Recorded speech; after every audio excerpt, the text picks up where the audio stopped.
మనిషి యొక్క సంకల్పం.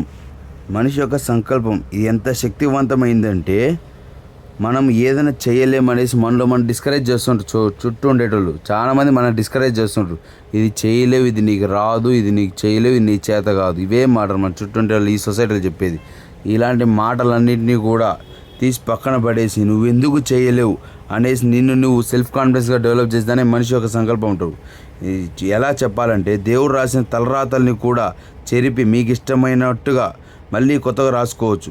ఈ ప్రపంచం మొత్తం నీ వల్ల కాదురా అని చెప్పినా కూడా నీ సంకల్ప బలం అనేది గట్టిగా ఉంటే మాత్రం నువ్వు చేయలేదంటూ ఏది లేదు, నీకు సాధించలేదంటూ ఏది లేదు. ఎందుకంటే మనిషి సాధించలేదంటూ ఈ భూమి మీద ఎక్కడ కూడా ఏది లేదు. నీ ప్రయత్నమే మొదటి అడుగు అనమాట.